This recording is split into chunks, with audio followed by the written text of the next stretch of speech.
are going to talk about millennials. We've mentioned this group a couple times. We have some members of this generation in our group, and we're very pleased to have them. So Catherine Collinson is the president of the Transamerica Institute and the Transamerica Center for Retirement Studies, and you can talk about how those things are related. And they have done a report recently that focuses on exactly this issue, and so we've invited Catherine to come and talk to us about issues around millennials and retirement saving. So, Catherine? Okay, well, very good. Well, first of all, thank you so much for the invitation. It is such a pleasure to be here, and it's kind of fun. I've spoken with many of you on the phone, and I've met Jane. I've met you in person, but you're the only one. So this is a fantastic opportunity to get to know each other a little bit. As we get started, just a couple of introductory notes about the Transamerica Center for Retirement Studies and the work that we do, and our annual retirement survey.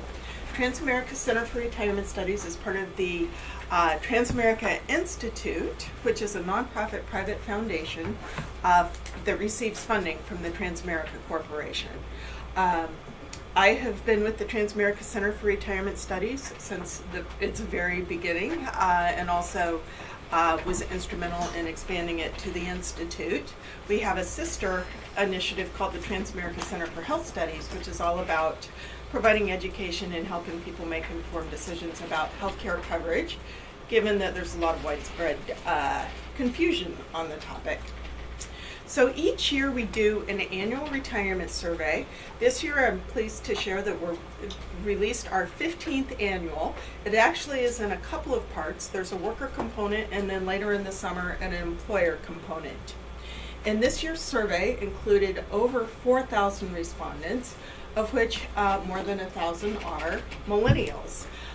We recently published a report talking about the retirement outlook, comparing and contrasting the outlook of millennials, Gen X, and baby boomers. But for today, it's all about millennials. So I put together a special millennially focused presentation for you all based on the findings from those 1,000 millennials that we surveyed.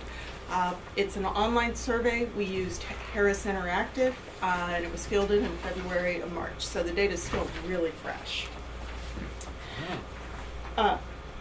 So with that, I think the picture on the cover is more interesting. So millennials, and I actually had a lot of fun preparing this because I don't think of myself as being old, but I realize calendar-wise, I'm a lot older than millennials, and diving into this research was like kids these days, starting to sound like my grandmother when I was that age. And all the, oh my goodness, is there hope for the future? And what will these kids think of next? And of course we hear about the me generation, we hear everything else. But there's a lot of really fantastic things, which is just part and parcel, I think, with just every generation. There's a lot of really incredible things going on with millennials. For our purposes, they were born between 1979, and there's no yet end date on the generation that's been set yet, no real consensus.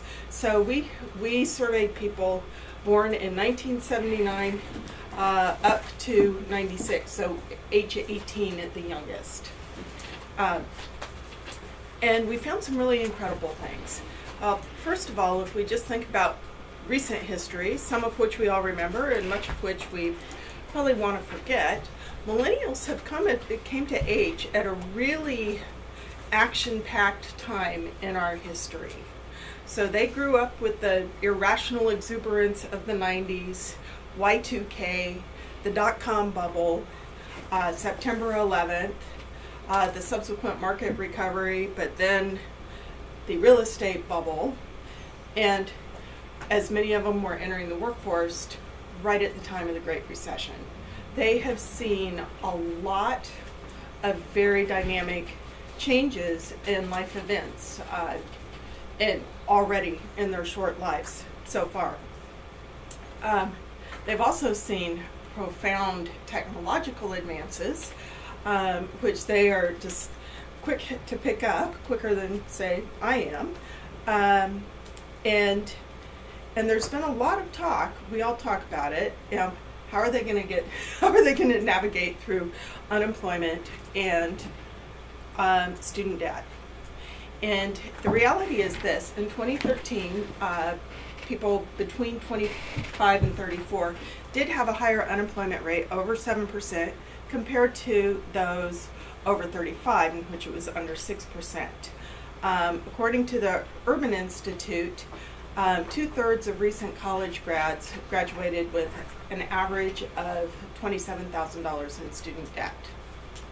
So all of these circumstances might lead one to believe that their retirement outlook is iffy at best, if not downright impossible for them to save. And that was the real surprise in our research that I want to share with you today. Despite kids these days, our millennials are a generation of super savers. So that's what I want to talk about today. And there is still, they still have ample opportunity for improvement in terms of their savings habits and in increasing their so-called retirement readiness. So our jumping off point, I thought I'd share with you about 10 factoids that we found, just very briefly, so that you're not completely, so that this whole idea of them being super savers isn't completely preposterous. And then I'll walk through some more of the findings in greater detail. So here are 10 quick facts about millennials. 2/3 expect to self-fund their retirement through 401ks, 403bs, IRAs, or outside savings. 4 in 5, or 81%, are concerned that Social Security will not be there for them when they retire. It's not on the page. 70% are already saving for retirement, if not in a company-sponsored plan, then outside of work. And of them, the median age they started saving is 22. They have some pretty lofty expectations. 3 in 5 expect to retire at age 65 or sooner. And this one is really amazing. 18% frequently discuss saving and planning for retirement with their family and friends. Part of the reason we believe is that nearly 3 in 10, 29%, expect that they will need to financially support their aging parents when they retire. And then a bit on the savings rates. Of those offered a 401k plan in the workforce, 71% participate. The median salary deferral rate is 8%, and 71% find mobile apps offered by their retirement plan provider to be helpful. And then last but not least, something that will draw out a little bit more, they take retirement benefits very seriously.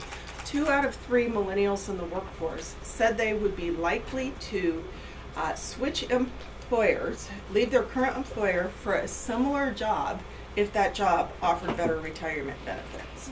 So in short, millennials have retirement on the brain.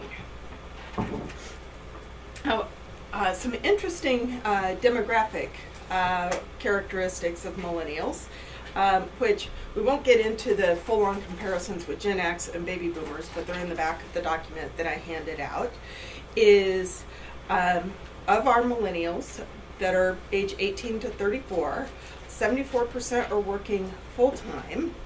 Most of them, remember, because we're starting at age 18, most of them have some college, trade school, or a college degree. 2 out of 3, that's 66%. Many are not yet married. 57% say they're still single. About half and half, men and women in the workforce.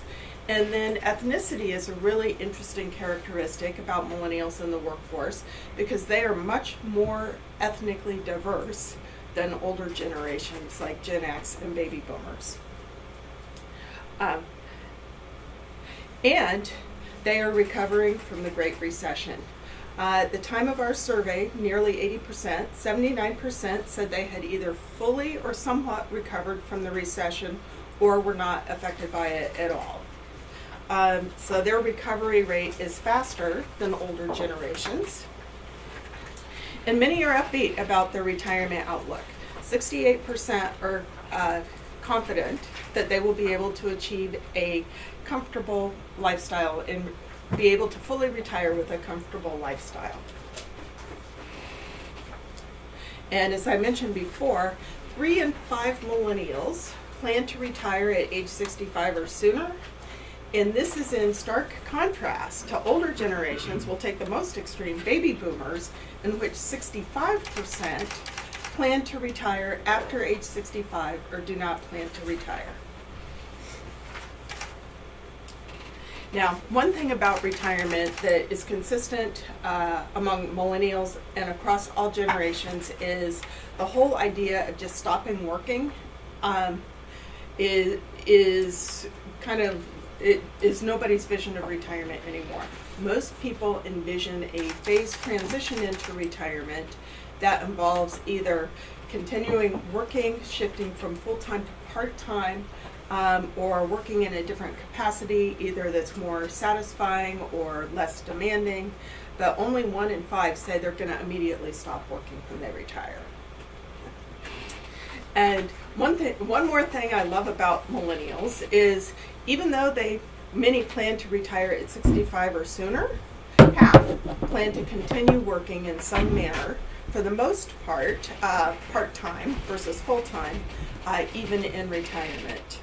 And now a lot of people will ask, this sounds kind of like a paradox or an oxymoron, working in retirement, as if the two notions are mutually exclusive. And it's really baby boomers who are charting that path for us, or blazing a new trail where retirement, time to enjoy life, and working in some manner can happily coexist and are not mutually exclusive.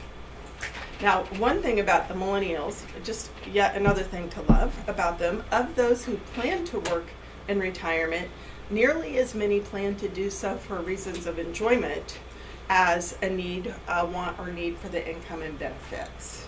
49% either want to stay involved or enjoy what they do. 49% want or need, say they'll want or need the income and healthcare benefits. And as I mentioned before, 18% of millennials say they are frequently discussing saving, planning, and investing for retirement with family and friends. Now, this is really amazing because only 9% of baby boomers say they're frequently talking about it, which goes back to the idea millennials have retirement on the brain. And we believe part of it is that so many, 3 in 10, expect they're going to have to financially support their aging parents. And then another 20% believe that they'll have to financially support somebody other than their spouse when they retire. And this is a big difference between millennials and older generations. Of course, by the time baby boomers, there must be maybe a less likelihood that they'll need to support their parents. Their parents may not be with us anymore, but it's still a really interesting contrast, and it says a lot about millennials too, that they would even think about these things and have these expectations. There's hope for the future. As I said before, 2/3 of millennials expect to self-fund their retirement through either 401ks, 403bs, IRAs, or some form of outside savings. And a comparison there, looking at their parents' generation, baby boomers, 36% expect Social Security to be their primary form of income when they retire. And millennials are concerned about the future of Social Security. 81% say they're concerned. They either strongly agree or somewhat agree with the statement that they're concerned that when they're ready to retire, Social Security will not be there for them.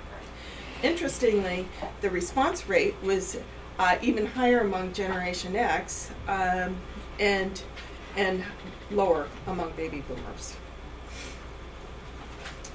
70% of millennials are saving for retirement, and the age they started is 22. That's the median, which is they're getting a head start. That's the only way to put it. Gen X started at 27. Baby boomers didn't start until 35.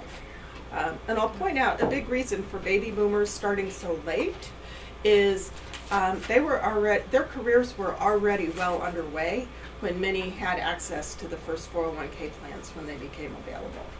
So what we see in our research often is that saving for retirement across age ranges, we see some interesting points in time, like when 401ks first became available. Good. Quick question. The Yeah. Gen Xers had full availability? For the most part, yes. Okay. Yes. As I mentioned before, millennials take their retirement benefits seriously. 90% say a 401k or similar plan is a very important benefit. 76% say the retirement benefits will be a major decision factor in their next job choice, their next job search. And as I mentioned before, 2 out of 3 said they would be likely to switch employers for better retirement benefits. To really get into the nuts and bolts in terms of what's going on with savings and benefits, a couple of things I'd like to point out, and this applies to millennials as well as other generations.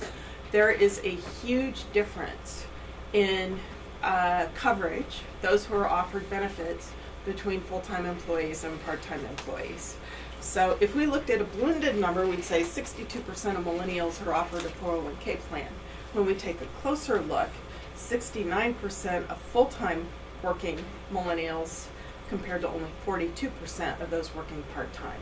That's a big difference, and it's also evident among Gen X and baby boomers as well. So as an aside, with all of the focus and discussion around expanding retirement coverage so that more workers have access, a huge piece of the puzzle is getting benefits to part-time employees, because in many cases their employer offers a retirement plan, they just don't extend that eligibility to their part-timers. Millennials have very respectable plan participation rates, 71%. They're way ahead of where Gen X was at the same time their age. And even now, millennials are contributing a greater percentage of their salary than Generation X. Millennials say that they are contributing 8%, that's the median, every year to their 401k plan, compared to to Gen X, which is only 7%, and baby boomers, which are at 10%. Isn't that kind of a function of, I guess, life stage Yes. more than anything? Well, for baby boomers, yes, For millennials. they need to save more, and then Generation X needs to spend more. I mean, they've got more. in Gen X, sort of a different line of conversation. Gen X had a really hard time during the recession, Really. and Harder you'll than see baby boomers? in different ways. Everybody had a really rough go of it. Gen X were most likely to take loans or early withdrawals, which we'll see in a minute. Okay.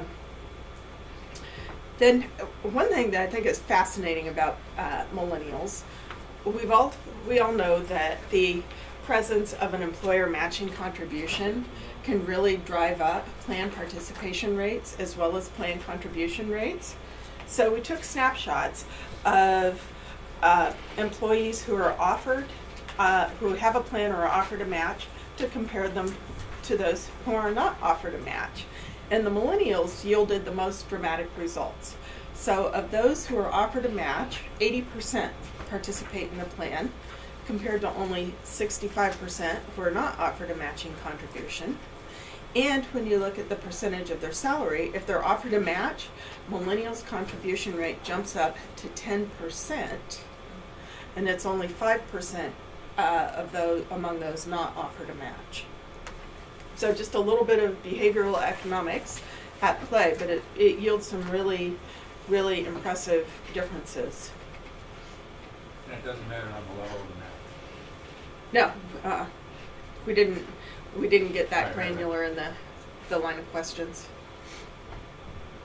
Now, one other thing that is unique among millennials, and this is in part with the timing of when they're joining the workforce and the latest 401k innovations, because 401ks today are much more sophisticated than they were in the 80s when they first came out. I remember my first 401k plan had a GIC. Nobody talks about guaranteed interest contracts anymore. We had a GIC, we had an equity fund, we had a bond fund, and company stock. Those were our 4 choices. And over the years, the number of choices became huge. Some plans offering 10 or 20 choices. And then in the last 10, 15 years, we saw the advent of strategic allocation funds, then came target maturity funds, and then most recently different types of professionally managed accounts where a participant can sign up for a service and their account is managed for them. Millennials are most likely to be taking advantage of these kinds of investments. People talk about target date funds. 30% of millennials say that they invest, who are plan participants, are investing in target date funds, compared to only 12% of baby boomers. And there's other reasons for that, but if you just look at the timing of this, joining the workforce, signing up for the first plan, going through all the education process to enroll, millennials are by and large using the latest sort of investment innovations. As I mentioned before, as we touched briefly on the Gen X situation, taking loans, there's actually, this is an opportunity for improvement for everybody, but especially for millennials, given that they're early on in their retirement savings. 20% say they've already taken a loan or early withdrawal from their plan. As I mentioned, Gen X is at 27%, which is the highest of the 3 generations. And as we know, taking loans and early withdrawals can really severely impact the long-term growth of a retirement, of a nest egg, and taking them early on where the investments have the longest time to grow can have a dramatic impact over the course of decades. So this sort of leads us to, okay, millennials they take benefits seriously, they're saving in plans, some have taken some loans, but what do their household retirement savings look like? And of the 3 generations, millennials, the estimated median in terms of household retirement savings has jumped from $9,000 in 2007, when they first entering the workforce, all the way up to $32,000 in 2014. And it's counterintuitive, so we might ask, okay, how is that possible? How have millennials saved that much so quickly? And granted, these are millennials in the workforce. They're employed. However, they were joining the workforce and getting enrolled in 401k plans, many of them at the very bottom of the market. And through dollar cost averaging of investments, they've seen some profound growth in their accounts. Unlike older generations who had built a nest egg, saw the nest egg drop, and have been nurturing it to come back, millennials who were just getting started with their savings in, say, 2008, have benefited greatly from the market recovery, which I believe in part explains the retirement confidence and why so many expect to retire at 65 or sooner. Now we'll get a little further into, okay, millennials are doing a lot of things right, but there's a lot more that they can be doing right, starting with estimating their savings needs. Millennials are thinking pretty big at $800,000. However, when we ask people how they came up with their estimate, over half guessed, and by the way, this applies to the other generations as well, except for only 48% of baby boomers guessed. Only 10% have used a retirement calculator or actually done some sort of worksheet or analysis to get to that amount. So that's one big opportunity, because it's kind of hard to create a roadmap if you don't have a destination in mind, which would be a savings goal. And we know that time and circumstance change over the course of people's lives, as well as market conditions, inflation, and taxes, and everything else. But it's really important to have that starting point, to have something to manage to, and to update along the way. Which also explains why so few have a written strategy for retirement.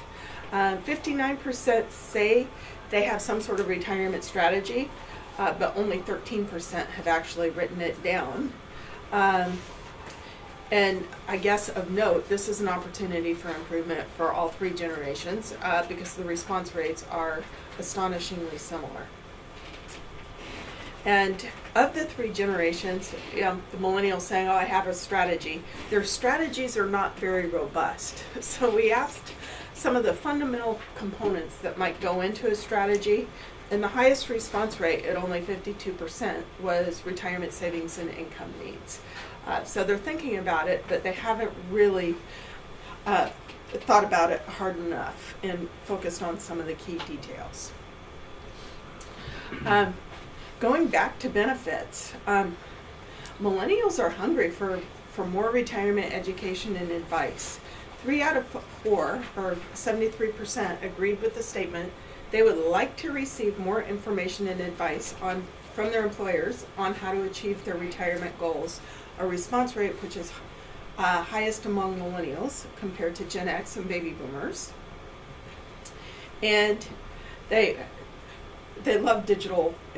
Digital is, millennials and digital are almost synonymous. But what's also interesting, you'll see on this chart, I'll call one thing out. In terms of any given type of tools or resources or educational offerings from the retirement providers, millennials are more likely to find them helpful than older generations.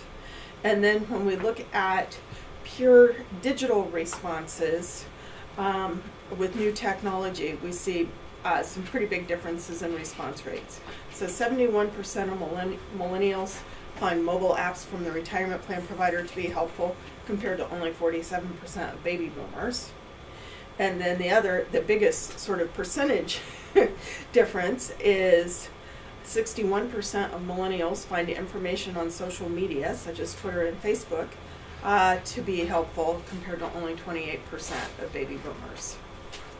So, as educators and retirement plan providers and financial professionals who are working with clients, it's really important to recognize, to reach the broadest possible client base, you have to recognize there are some pretty important differences in how people like to do business.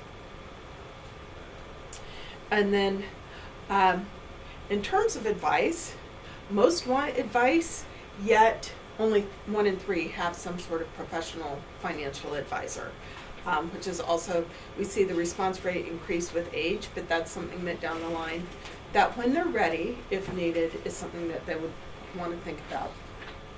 So with that, I just have 3 short more slides to share, and then we can open it up for Q&A. One thing that we like to do with all our research reports is we don't like to just leave people hanging. We always like to end with some recommendations. So on this last couple of pages of the report, we have recommendations for millennials. They are pretty straightforward. They're born out of the data: saving more, considering retirement benefits. The last one on the list, I'll point out specifically, which is important for millennials and all of us, and that is being proactive about keeping our job skills up to date. Because the world is changing so fast and employers' needs are changing so fast, that a key to staying in the job market is simply having up-to-date skills that employers are looking for. And that really seems to have come to light through the recession. And now that we're coming out of the recession, where we still have unemployment, and then we have employers who are saying that they have jobs, but they can't find people with the skills. We also like to point out recommendations for employers to help their employees improve their retirement outlook and ultimately achieve retirement readiness. If they don't offer a plan, of course, offering a plan is important. Covering part-time workers. As we talk about plan coverage being a big issue, simply extending eligibility to part-time workers can go a long way towards helping more workers have access to a retirement plan. Encouraging participation in plans, even considering automatic features. We did not ask our respondents how they enrolled into the plan, if they were automatically enrolled or if they had to sign up. In many cases, people just don't remember, especially if they've been participating in the plan for a while. But one thing that has been cited as getting people saving at a younger age is automatic enrollment increasing in popularity among employers. Discouraging loans and early withdrawals from retirement accounts is a big one. They can be perceived as a convenient feature of a plan where you take out some money and then loans, pay yourself back, but they can have some pretty serious long-term consequences in terms of a person's overall nest egg. One other thing that the matching contributions, something I didn't call it out in the report. It'll be in our coming out later this summer. Along the lines of behavioral finance, we asked a series of questions. If your employer matched this, would you match that? Or how much would you save? And it was all mathematically equivalent to 3%, which is pretty typical across employers. Interestingly enough, if we asked them if your employer would match 25% of up to 12% in the plan of your deferrals, how much would you save? And everybody, all age ranges, said 12%. And interestingly, if it was 50% of 6%, they came back with something higher than 6%. And if it was just 100% of 3%, they came back with something higher than 3%. But it was really interesting to see that 12%, which sounds like a lot, but according to many experts, that's kind of how much you need to be saving. The research found it can potentially, just structuring the match so that they're encouraging people to save up to that amount, could potentially have a huge impact on how much people are saving. Also want to go back to educational offerings, making sure they're easy to understand and that they're reaching the broadest possible audience. What resonates with one set of employees may not resonate with a different set of employees.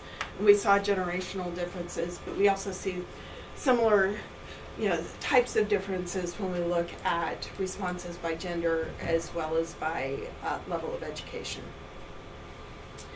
And then one last thing I'll call out, and the rest of these you can read, is something that employers aren't doing that's kind of a crying need is, and this really affects millennials' parents, baby boomers, is offering transition assistance for people nearing retirement.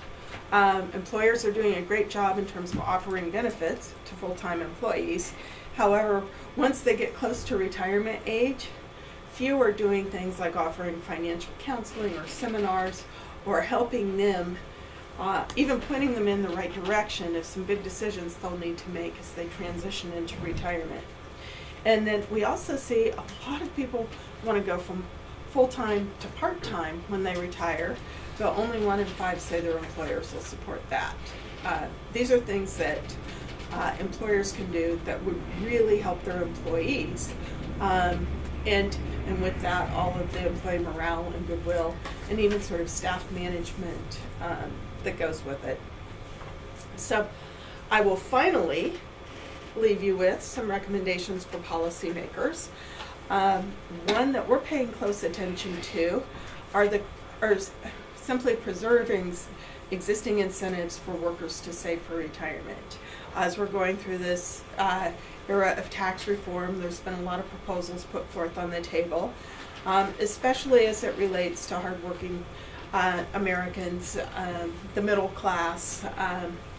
We really want to make sure things like tax-deferred savings are preferred and preserved, as well as contribution limits, and something that we like to talk about a lot at the Transamerica Center, the Savers Credit, which is a full-on tax credit for low to moderate income workers to save for retirement, either in a qualified plan or IRA. Just calling out another couple of things they can do. On the coverage issue, there are some additional safe harbors that they could offer to employers to make it easier for them to include part-time employees, especially as it relates to non-discrimination testing. That's one reason. That's one of the potential reasons why employers won't include part-timers, because they're afraid that it'll throw off the ratios in the annual testing and end up costing the plan more. Another is concerns about cost of covering part-timers. Then there was one thing, and it's floated around. We don't lobby, but when we see things we like, we sort of say we like that. Some measures to help reduce retirement plan or leakage from retirement accounts, specifically relating to 401k loans, and something that has gone on for a while but became very evident during the recession when people were losing their jobs. As many of you may know, somebody takes out a loan, it's payable in 5 years, and they great, I'll pay myself back in 5 years. However, what people aren't thinking about is the possibility that they might lose their job. And what happened in the recession when we saw high rates of unemployment, what was happening is people had outstanding loans that as soon as they are separated from employment, they have to pay them back really quickly. And if they don't, they're treated as an early withdrawal and subject to income taxes and a 10% penalty if they're under 59 and a half. And there has been some legislation out there to help mitigate that situation by extending the repayment period so that they have more time to pay themselves back, which just seems like a good idea. So with that, that concludes my formal comments today, and I'd love to open it up to Q&A, either about this research or anything else that we do. Oh my goodness. I just had a kind of a question or just a comment. I'm surprised that they're so gung-ho about saving when at the same time there must be so many millennials saddled with six-figure college debt as well. I would have thought. Yeah, and that's where the numbers, and I'm going back to the Urban Institute study that I found that was recent release. Granted, average of 27,000 is a lot if you're just getting started. However, I didn't see six figures. Yeah. So Sorry? that I didn't see six-figure debt No, I was amounts. just thinking my wife went Yeah. to vet school, and a lot of people from that, because that's an extra 4 years. I suppose, Yeah. and 4-year college. And I'm 40,000. And I'm very Yeah. involved in the Alumni Association, my alma mater, and we frequently fret about how do we help more people get through college without backbreaking debt when they graduate. Do you see a lot of them, they have this debt around their neck, but at the same time they're also investing in the future. So, Yeah. And taking advantage of matching contributions. And Is that because they're just not paying back the college debt, or they're? Or, we I didn't mean, ask that in the survey. We didn't Payment drill loans. down that far. Probably assume they I Yeah. have a question with regard to this chart. Mhm. When you talk about the growth, the 7-year growth, and the household retirement savings have skyrocketed for millennials, and so it looks like for millennials in that 7-year period, it increased 255% or 256%. I'm just curious if what's coming into play here, because clearly their percentage growth over that period is far and above the Gen X and Boomers. Do you know how many of those, I wonder, sort of came into the market at its low end, right?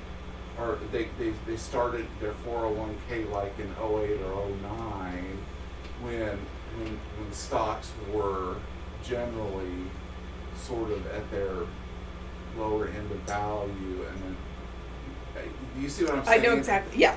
I mean, Yeah, they, and it- they, Yeah, and if I understand your question, part of it, to make the comparison easier, if we look at Gen X and baby boomers, they were a set generation, 2007 and 2014, because their birth years are well defined. right. In the case of millennials, it's 1979 on.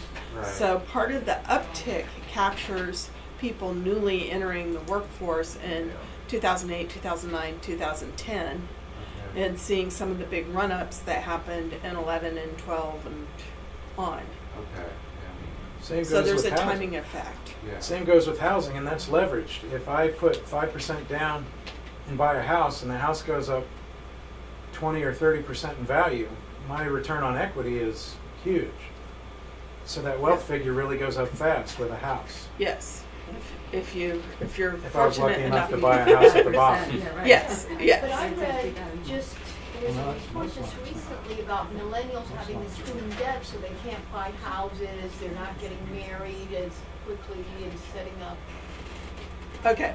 So Yeah. what's the, Well, and I looked into that, and the report is the one that Pew put out a couple of months ago, which, by the way, highly recommend it.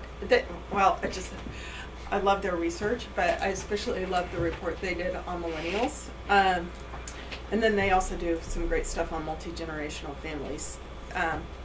There's a couple of differences. One is they surveyed all millennials, and we do have a little bit of sample bias here because these are our millennials currently have jobs. And there are some things that factor into, because it's a worker survey, there are some things that factor into that. Having a job, people typically have higher levels of educational attainment, and are, further more stable. You know, this whole thing seems, I think the media has done a disservice to millennials then if you go by this report, because we hear they don't want to buy cars, they don't want to buy houses, and then this video, clearly is they don't really care about working and it's just about having fun. So there seems to be a real disconnect. Do you agree? I mean, you're a millennial. Do you think you guys have been misrepresented by the media? There's a stereotype that we don't want to work and we don't want to do these things, but it is annoying to kind of deal with it. But I also I want a four, and we're all millennials, and we're all very different. I do have a brother who has been unemployed for 2.5 years, graduated 2.5 years ago, and has no interest in getting a job. So I understand No, maybe that, you weren't wrong. you know what I mean? But again, but then I've got a brother who is a professor at Winston at 32. So It makes things complicated. Millennials are 80 million people. Yeah. I have found Right. millennials, and they got jobs or about to get jobs, but I found friends who have brilliant kids and they study whatever they're gonna study, journalism or something, and they can't get jobs, really. And they can't get jobs, or they have jobs where they're underemployed, or they have 2 part-time jobs. But if you're an accountant, or you're in the financial, or you're an engineer or something, they're being hired for $70,000. So I think it really depends. Yeah, and I think these Yeah. two reports illustrate that, because you've got one that's focused on working millennials, where the picture looks very bright, but then you have the other one that was focused on all millennials, where the picture is very different. So, Yeah. do you have millennials are a schizophrenic generation? Yeah. No, I think It- it's just like every other It's like every other Yeah. generation. You have this and you have this. Yeah, well, and it goes back. One thing about media coverage that I've always found interesting on the millennial is there's kind of this, I always thought, undue fixation on the fact that you're not buying like the big ticket item problem, which is less of like my problem personally. It's more of a GDP That's problem. right, I don't but think it's it a does problem. seem like it's creating like a more stable infrastructure at the bottom. But then when you see a lot of these, we're not spending, we're not buying these big ticket items, those are always the numbers that people cite. And it's like, well, I don't want a car right now. Like, but it's better And if you were buying too much, people would say it's a Exactly, greedy yeah. generation. Yeah. I just mean, I think so many desire to categorizing. Okay. We have a hand over here. All right. Yeah, one thing I was struck by as you went through your slides at how similarly millennials broke down in a lot of the different questions that were asked with other generations. My question is, did you guys do any work to try and figure out how millennials break down in attitudes and actions compared with Gen Xers or baby boomers at the same stage in life? Like at age 30? Yes and no. So we didn't ask questions. We didn't ask looking back type questions, and we don't have the ability to track the same group of people through time. What we have seen, and it is kind of consistent across all generations, is increasing levels of awareness to plan and save, increasing engagement in saving and planning. Because I'd be curious to know, like, how much baby boomers were saving at age 30, or how Or many, were they? Yeah. or were they, or Well, you said they didn't start till 35. Right. 35. Yeah, but that was the when they 401k. started. I mean, what kind, did you give them options of all different kinds of savings? Or was it putting in we defined just, benefits? we just asked them the age they started saving. What, did you have any kind of breakdown of the ethnic breakdown of the people, racial, anything like that? Of the millennials? Of the people you surveyed? Yeah. In fact, I'll tell you what, we'll go to the Did you say, appendix. did I miss Uh-huh. that? No, Yeah, it's- we did talk about it, and it is really interesting. It's on page 35. If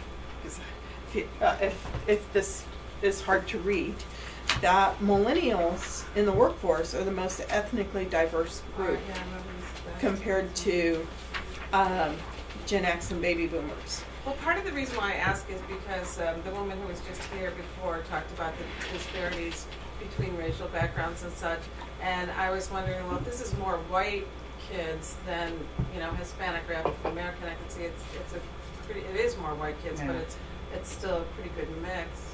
And it tracks very closely with the Pew study, And which tracks with population. but part of the thing I keep thinking of is that, and I know I mentioned it while you were saying, is that your stage of life. When you're in your Gen X, you got young kids, you've got house payments, you've got car payments, you've got soccer, you've got tutors, you've got all of that stuff. When you're a baby boomer, you don't have that much, and you're saving, you're paring down your costs. And when you're a millennial, you don't have that much. I mean, I have a daughter; she's 25, and when she first got her first job, I said, you are sitting down and you're putting 10% of your salary into your 401k. And I explained to her 401k, and I gave her a chart. I gave her a chart of compound interest and what that does. And I mean, nobody ever did that to me when I was 22 or 23. There weren't any 401ks there, but my parents never really talked to me about saving for retirement. And here she's right out of college, and I'm like, yeah, you got that student loan, but you got to save for retirement. You got to do it right now.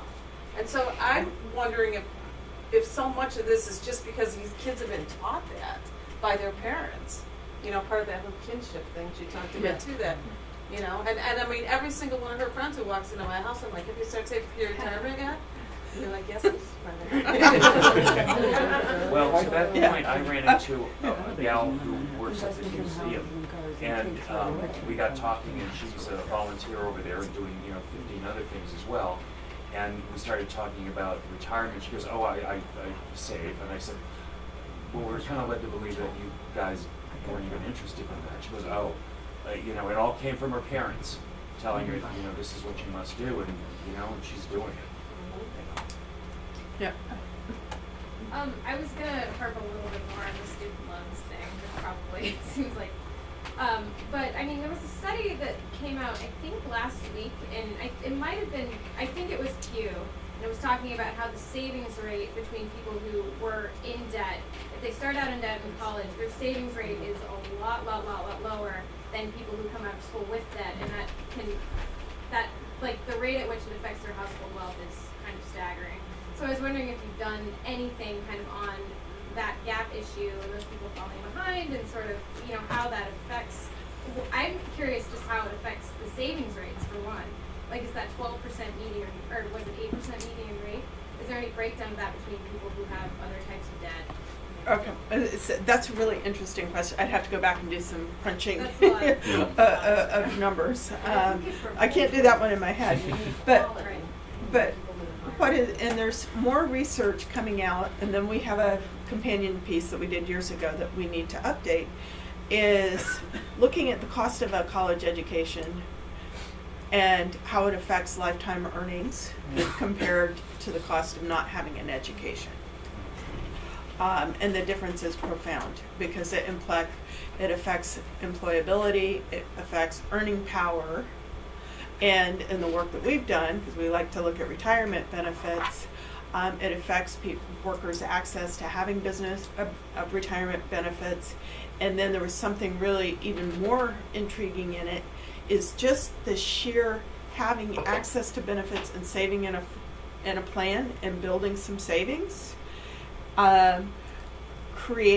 Inspires higher levels of engagement in saving and planning in general. So when we see two people on different trajectories, those without a college degree, where unemployment rates are higher and earning power is lower versus those with a degree, if you look at what happens over the span of 50 or 60 years, it's incredible. So is horrifically as expensive as college degrees are now, it's still even more expensive not to have one. And the When big you're idea is looking at how do that- we make it more affordable for people? When you're looking at that, or when you do that, will you look then primarily at baby boomers and those who have had college degrees and those who haven't? No, just looking across So you the would try to workforce. subtract the Yeah. millennials too? Yeah, just sort of looking at it as a group, those with a college degree compared to those without a college degree. And then, following up, if you look in like the current population survey where it shows employment rates by educational attainment, Yeah. there's a huge difference. And if you don't have a high school diploma, the employment rates are really low. Well, you look at all the stories that come out now about how, is a college degree really worth as much? I mean, we've seen a lot of those stories in the last few years. And then you look at how our economy is really turning into a service economy.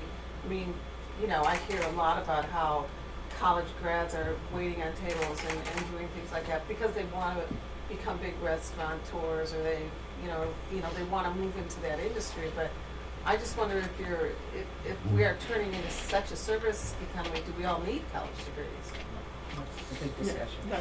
Yeah. And another discussion. Yeah, Sorry. that is. Well, and it's important to ask the question if those restaurants offer retirement benefits. Can I ask a question? Yes. A policy question, kind of along those lines, but you talk about full-time and part-time. And is it part-time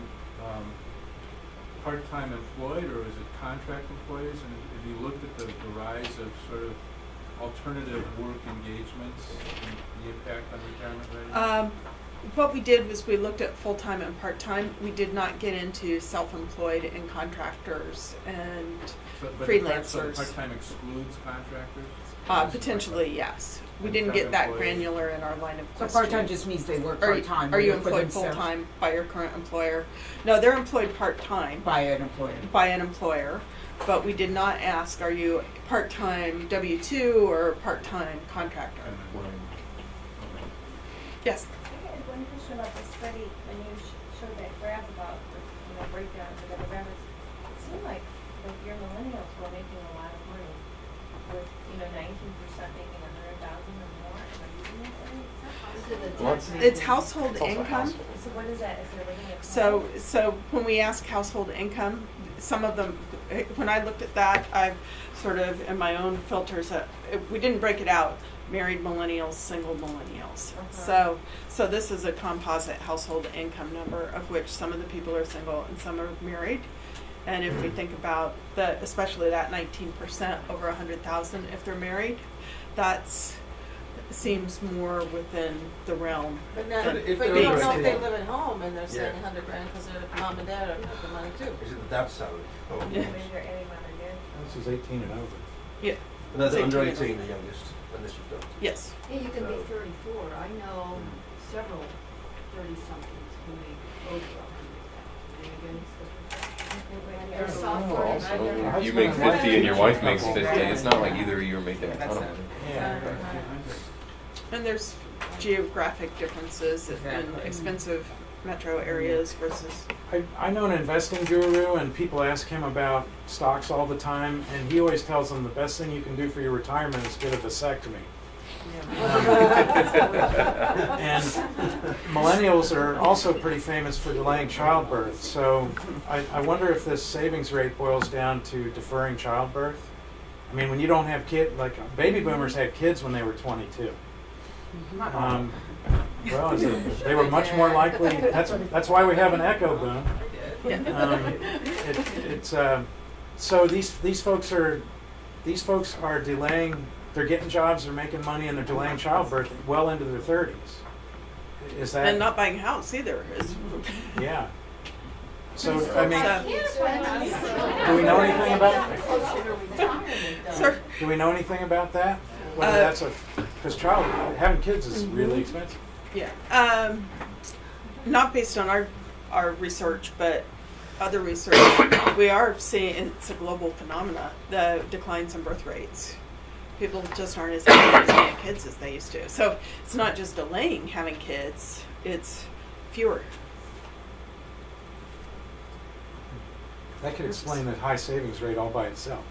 I mean, a financial advisor will tell you if you have a student loan, that's a pretty low interest rate typically, you're better off paying back the student loan on a slow schedule and maxing out your 401k, particularly to the top of the map. I told my daughter, and I'm Yeah. not a financial advisor, I'm just So you carry the student loan. Now, if it's a credit card, don't fund your retirement until the credit card's gone. I just want to say that I was, maybe I'm a Gen X at heart. All my friends probably married in their 30s and had kids in their mid-30s. None of us saved without kids. I'm just saying it wasn't part of the psychology and more for the tail Well, of the that's when baby you talk boomer. about the life stage, that you're at. You got kids, and kids are very expensive. No, I know, but I'm saying without kids, That we means- didn't save. Oh, you don't. No, But you would see, stop. Jennifer, Yeah, I they would could say stop at retirement. that my wife and I, our They have savings, kids, when we had children, what we put aside for retirement did not change when we had children. And in fact, our savings increased because we then opened up college savings plans for both. Well, and I was going to So say. we actually, even though, yes, we had kids and, yeah, they're But probably one more. of the things that I told my daughter is that, right now, what are you spending your money on? Concert tickets, clothes, I mean, she's got a car, she's paying for that, she's paying for rent, of course she's moving home in August. But it's like, what are you spending your money on? So you need to learn to live in, you're making this much money, put this much away, live through this. Right. And then that sounds like what you guys did. This is how much money you had, and now you have to take a little bit aside to put for college. I mean, I think we write a lot when we write about personal finance stories about living within your means. And if you define your means a lot narrower than what they really are at a young age, I think you stay within that. Right, Well, but what I I'm would like to saying hear is, from the our, millennials, though. what I'm, s- Yeah. huh? I want to hear from He is a the millennial. Oh, no. I know, but what I'm saying is what I want the millennials in this room to understand is, just because you have kids, that it doesn't have to affect how much you put aside in your 401k. Because from my personal experience, my wife and I did not decrease the amount we were putting in 401k because we had kids. We somehow made it work within the budget that we already had. So the financial advisors that are always on Marketplace Money will say, you want to save for retirement because you don't want your kids to have to take care of you. Right, they always say do that instead of college. Yeah. Like that's the best Yeah. thing you And can do is for that your them. thinking, Lindsay? Like, I don't want my kids to have to pay for me? Is that what you're thinking? My kids? No. Oh. Is that your thinking? Are you saving for retirement now? Is that your thinking? I am saving for retirement now. I mean, I'm not gonna have to take care of my mom just because she gets her shit together. But I mean, I know that she wouldn't want that if it had to be the case. So if you're on the fence about what to put money away for, it should be retirement. Yeah, that's what they all say. What are you guys doing? I have parents that opened a Roth for me very young, and then put, you know, as I work summer jobs, put a little in here and there, and then we have a very nice, the monitor actually just is divesting people from its pension plan, so right now they're 403B, because we're a nonprofit, their employee matching is pretty nice right now, it's 100% up to 6. So yeah, I am, And you're doing the full 6%. of course, yeah. How about Yeah, I'm in a very similar situation with that. I'm actually about 8 to 10% right now because of that. I did try to buy a house in DC when I was here. There was no inventory. I got it out by all cash offer. But I'm curious. There's also this Pew Center came out that said, so people who got jobs out of like graduating in 2007, you were kind of the last graduating class to be able to get a job. Like graduated. But now they're finding themselves stuck in their careers because they're supposed to be moving up, but the people who we're supposed to be replacing aren't leaving. And I feel like that's kind of trickling down even to the housing market, right? I'm a first-time buyer. I can't get a house because people aren't trading up and, you know, and everybody. So it is kind of like a, boomers aren't moving, so they're And that's why it's so important for employers to allow boomers to shift from full-time to part-time so they can mentor and help bring people up. Do you guys own a house? And how, I mean, are you saving for it? Do you have kids or? Yeah, I've got a 3-year-old. So I'm not a millennial spending all his money on concert tickets. I'm raising a family, but Like my spoiled little girl. but you know, I work in journalism, so you know I'm. Well, no, I mean they froze the pension plan a couple years before I got there. They don't do any sort of 401k matching anymore. They cut that. Though I am saving a portion. You know, I actually come down pretty. Whatever the median was on those slides is pretty typical for where I am. Where you're at? You know, I'm just saving 6%, even though I'm not getting anything from the company. I'm just trying to, you know, moving into first-time home buyer mode, but haven't gotten there yet. Well, the salary issue that Susan brought up is interesting because I get the sense, I mean, I think our generation, whatever, I don't know what generation I'm in, but are more willing to talk about what we make openly than past generations. We just talked about that last night. Yeah, and I just, I feel like people in their 30s and their 20s are getting like lowballed because the national narrative is that there are not that many jobs out there, and so you're just lucky to have a job. So people kind of like sign on to do the things that maybe they've gone to college for you know, $25,000, $35,000 in these major cities, which, you know. Wait, which generation do you think talks more about money? Millennials or Gen Y or. I mean, well, why is that? Why are they so because I open think about we that? feel like there is a sort of unfairness in, you know, we're very aware of like the gender wage gap and racial inequality when it comes to job negotiations. So we just kind of want to make it a part of the conversation, you know, like make sure that we are getting what we deserve. Yeah, but do you think it's the millennials, that we're the only generation that this has happened to? I think that, well, I know my mother's generation, she's a boomer, I suppose. She They don't talk always, about it, but I mean, there's then, you know, the gender inequality. Oh no, I think the fight has always been there, but I Yeah. think that it's just more open, like People talking more in information. general. Well, than and about information saying is just specific available. general. Yeah, you Like, can there's go so on much, it doesn't websites seem that as say, taboo, I Right, think. you can check out, compare wages. yeah, what does a brand Yeah. manager in We you know, could Racine, share. Wisconsin make? I think that with the increase in the number of people freelancing, and maybe this is just based on the kind of consulting industry, which there's a lot of in the international aid community and then also in the journalism community, as a Gen Xer, like up until the recession, I never really knew much about my friends' salaries. And in the last couple of years, as they're moving out into those consulting jobs, like all of a sudden they're all calling me up and wanting to talk about salaries and rates and things that they would never talk to me when I was asking them before about that stuff. And now, like it's way more out in the open. What is the going rate? What's your day rate?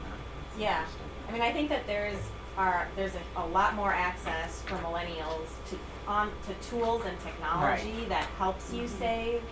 So like for instance, like my boyfriend and I are both have Mint. It's Yeah. right on our phone. Great budgeting tool. That's true. You get to have categories on it, but there are so many tools just like Mint. You can get them for your 401k plan, which we also have. We're thinking about buying a From your house. bank. We also have that. We also have the app for that. I mean, there's an app for everything. We have the app for that. I mean, so everything and all of the information is available through so easily that I think that's helping Right. push the Which conversation. might go back into the whole discussion about education, financial literacy and stuff like that too. There's even a whole blog, I think mostly for women millennials, I just happened to discover through my daughters-in-law, Learn Best. Oh, yeah, it's It's like good. really good. Oh, yeah, Learn It's Best. really well done. Learn Best.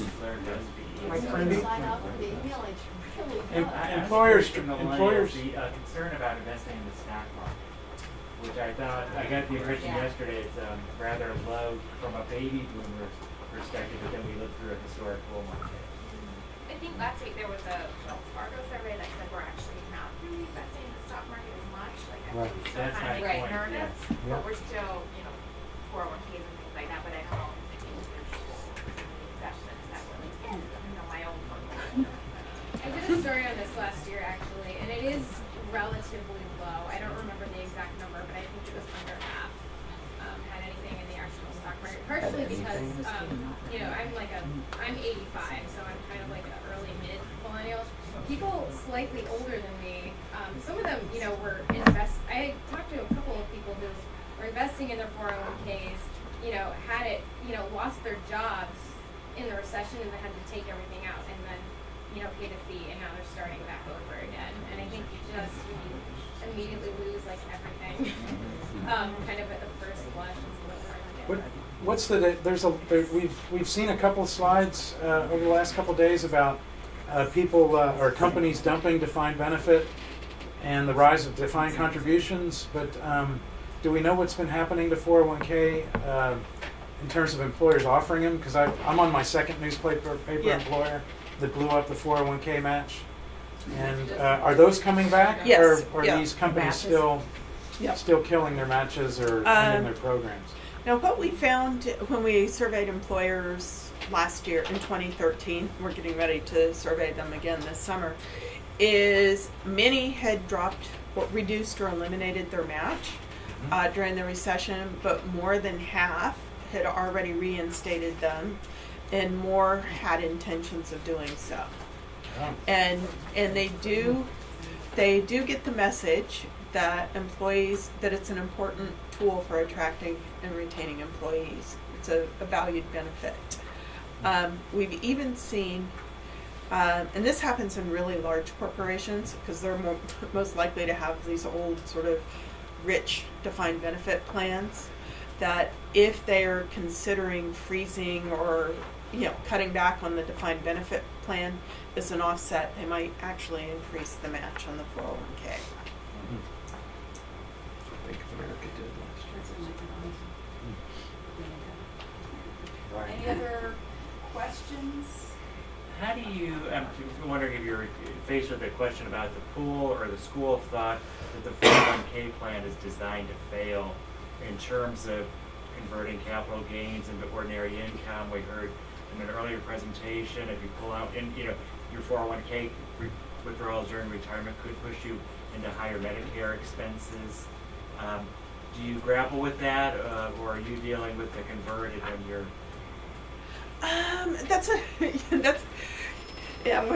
Going back to there's nothing certain in life other than death and taxes, and that's something. It's a really tricky proposition about any sort of retirement account or a savings account that has some sort of tax preferred or tax disadvantaged treatment, because we can save and plan over time, but the tax laws change.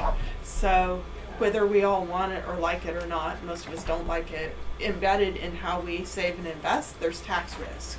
And you may invest one way because it's more tax favorable, but 30 years from now when you get ready to retire, it may not be. So it's something to diversify and also keep tabs on. And the end point of that, especially as people are entering retirement and thinking of starting to draw down their savings, you really need a tax strategy. Because it can do different, depending on a person's financial situation and when and how they withdraw funds, and then you throw in the Social Security claiming strategies. It is a really complicated puzzle. All right, anything else? Okay, well, Catherine, thank Okay, you so well, much. you're very welcome. Thank It you was for great. having me.